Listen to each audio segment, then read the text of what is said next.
ತುಂಬಾ ಕತ್ತಲಿದೆ. ಕತ್ತಲಲ್ಲಿ ಪಕ್ಷಿಗಳು ಕೂಗುತ್ತಿವೆ. ನೇಚರ್ನಲ್ಲಿ ಇದ್ರೆ ಹೇಗಿರುತ್ತೆ ಅಂತ ಜನ ಸಾಮಾನ್ಯವಾಗಿ ಎದರ್ತಾರೆ. ಅಂದ್ರೆ ಕಾಡಿಗೆ ಹೋಗೋದು ಅಂದ್ರೆ ಒಂದು ಭಯ ಇರುತ್ತೆ. ಹುಲಿ ಅಂದ್ರೆ ಇಷ್ಟ, ಆದ್ರೆ ಹುಲಿ ಹತ್ತಿರ ಇರೋದು ಅಂದ್ರೆ ಹುಲಿ ಇದ್ರೆ ಧೈರ್ಯ, ಬೇರೆ ಪ್ರಾಣಿಗಳು ಬರಲ್ಲ. ಪತ್ರಿಜಿ ಇದ್ರೆ ಧೈರ್ಯ, ಆನಂದ, ಭಯ ಎಲ್ಲವೂ ಇರುತ್ತೆ. ಒಂದು ವಿಷಯದಲ್ಲಿ ನೀನು ಸಾಯಬೇಕು, ಇಲ್ಲದಿದ್ದರೆ ಪತ್ರಿಜಿ ನಿನ್ನನ್ನು ಕೊಲ್ಲುತ್ತಾರೆ. ಈ ಎರಡೇ ಕಂಡೀಷನ್ಸ್ ಇರೋದು. ಅವರು ಹೇಳೋ ರೀತಿ ಅಷ್ಟು ಕಠಿಣವಾಗಿರುತ್ತೆ. ಅವರ ಕೋಪ ಏನಿದ್ರು ಅಜ್ಞಾನದ ಮೇಲೆ ಇರೋ ಕೋಪ. ನಮ್ಮ ಊರು, ದೇಶ, ಪ್ರದೇಶ ಯಾವುದೂ ಅಲ್ಲ. ಆದರೂ ನೀವು ಮೊದಲು ಶಾಕಾಹಾರಿಗಳಾದರೆ 50% ಗೆದ್ದಂತೆ. ತಾವು ನಂಬಿರೋ ಆ ಸತ್ಯವನ್ನ, ವಿಷಯವನ್ನು ಮಂಡಿಸುವಾಗ ಸ್ವಲ್ಪವೂ ಅಂಜದೆ ಅಷ್ಟು ಧೈರ್ಯದಿಂದ ಹೇಳುವುದು ಖಂಡಿತವಾಗಿಯೂ ಅದು ಸಾಮಾನ್ಯವಲ್ಲ.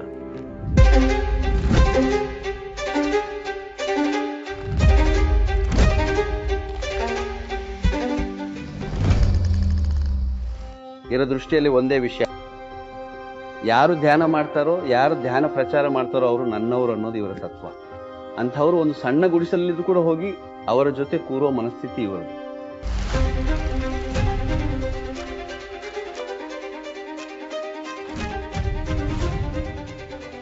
ನಿಮಗೊಂದು ಸಣ್ಣ ಎಕ್ಸಾಂಪಲ್ ಹೇಳ್ಬೇಕಂದ್ರೆ, ನಾನು ಅಹೋಬಿಲಂಗೆ ಹೋಗ್ತಾ ಇದ್ದೆ. ಒಂದು ಹಳ್ಳಿಯ ಹೋಟೆಲ್ ಮುಂದೆ ಗಾಡಿ ನಿಲ್ಲಿಸಿ ಇಳಿದೆ. ಅಲ್ಲಿ ಪತ್ರಿ ಸರ್ ಫೋಟೋ ಇರ್ಬೋದು. ಇವರು ಯಾರೋ ಮಹಾನ್ ಭಾವರು ಸರ್. ಒಂದು ಪುಟ್ಟ ಹಳ್ಳಿಯ ಸಣ್ಣ ಹೋಟೆಲ್ ಅದು. ಅಲ್ಲೇ ಅಷ್ಟೊಂದು ಚೈತನ್ಯ ಮೂಡಿದೆ ಅಂದ್ರೆ ಯೋಚನೆ ಮಾಡಿ ಜನರಲ್ಲಿ ಇವರು ಎಂಥ ಆಳವಾದ ಅನುಭೂತಿ ಮೂಡಿಸಿದ್ದಾರೆ.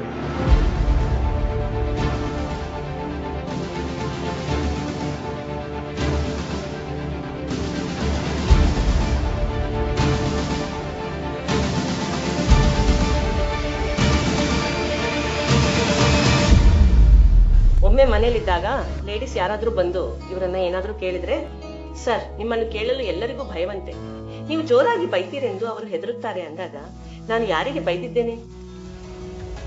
ನನ್ನನ್ನು ನಾನೇ ಬೈಕೊಳ್ತಾ ಇರೋದು. ಅವರು ಬೇರೆ ಅಲ್ಲ, ನಾನು ಬೇರೆ ಅಲ್ಲ.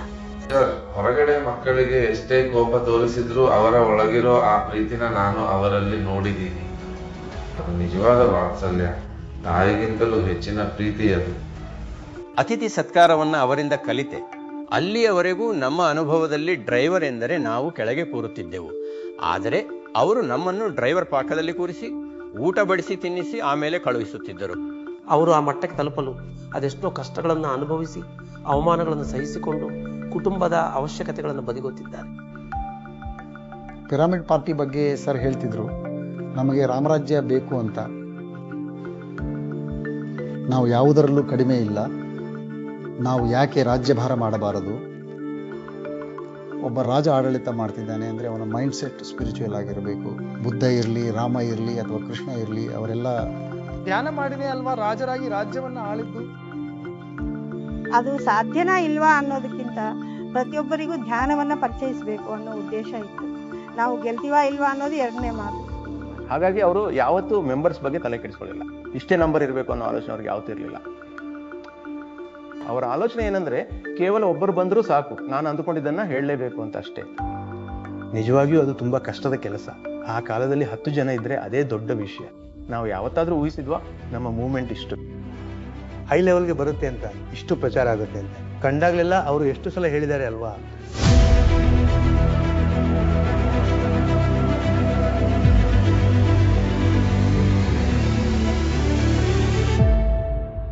ಇಲ್ಲದಿದ್ದರೆ ಡಿಸೆಂಬರ್ನ ಆ ಚಳಿಯಲ್ಲಿ ಬೆಳಿಗ್ಗೆ ಬೇಗನೆ ಎದ್ದು, ಅವನಿಗೆ ಬಿಸಿ ನೀರು ಕೂಡ ಇಲ್ಲ, ಹಾಗೆ ತಣ್ಣೀರಿನಲ್ಲಿ ಸ್ನಾನ ಮಾಡಿ ಎದ್ದು ಬಂದು ಕೂರೋ ಅವಶ್ಯಕತೆ ಏನಿದೆ ಅಂತ ನನಗೆ ಅರ್ಥ ಆಗಲ್ಲ. ಅವನಿಗೆ ಇದರಿಂದ ಏನು ಸಿಗುತ್ತೆ? ಒಬ್ಬಿಬ್ಬರಲ್ಲ, 5,000 10,000 ಜನ.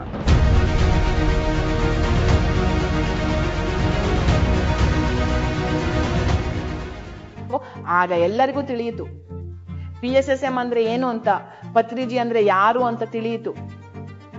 ಈ ಧ್ಯಾನ ಅಂದ್ರೆ ಏನು, ಆನಾಪಾನಸತಿ ಅಂದ್ರೆ ಏನು, ಪಿರಮಿಡ್ಸ್ ಅಂದ್ರೆ ಏನು ಅಂತ ಎಲ್ಲರಿಗೂ ತಿಳಿಯಿತು. ಹಾಗಾಗಿ ಪ್ರತಿ ಊರಲ್ಲೂ ಪಿರಮಿಡ್ ಬರಬೇಕು ಅಂತ ಅವರು ಹೇಳ್ತಿದ್ರು.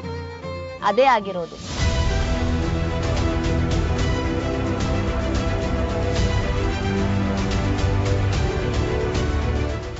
ಪ್ರಪಂಚದಲ್ಲಿ ಹಿಂದೆಂದೂ ಇಲ್ಲದ ಪಿರಮಿಡ್ ಧ್ಯಾನ ಕೇಂದ್ರಗಳನ್ನು ಪರಿಚಯಿಸಿ ಅವುಗಳನ್ನು ನಿರ್ಮಿಸಿದರು. ಇದು ಕೇವಲ ಪತ್ರಿ ಸರ್ ಪ್ರಾಜೆಕ್ಟ್ ಮಾಡಿದ ಪಿರಮಿಡ್ ಧ್ಯಾನ ಕೇಂದ್ರಗಳು ಮಾತ್ರ, ಇಂಡಿಯಾದಲ್ಲಿ ಬೇರೆಲ್ಲೂ ಇಲ್ಲ. ನಾನು ನಿಮಗೆ ಹೇಳ್ತಾ ಇದ್ದೀನಿ, ಪ್ರತಿಯೊಬ್ಬರು ದುಡ್ಡಿಗೋಸ್ಕರ ಮಾಡಿದ್ರು. 200 ಕೋಟಿ 300 ಕೋಟಿ 400 ಕೋಟಿ ತಗೊಂಡು ದುಡ್ಡು ನೋಡ್ಕೊಂಡು ಮಾಡಿದ್ರು. ಆದರೆ ಇಲ್ಲಿ 1 ರೂಪಾಯಿನೂ ತಗೊಳ್ಳಲ್ಲ. ಅವರ ಫ್ಯಾಮಿಲಿ, ಅವರ ಸ್ವಂತ ಜೀವನ, ಅವರ ಹೆಲ್ತ್ ಎಲ್ಲವನ್ನೂ ನೀವೇ ಮಾಡಿದ್ದೀರಿ.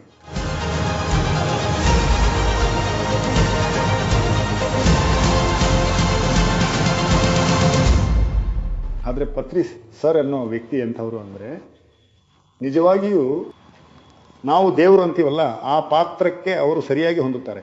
ಅವರ ಮಾತು ಮತ್ತು ಕೃತಿ ಒಂದೇ.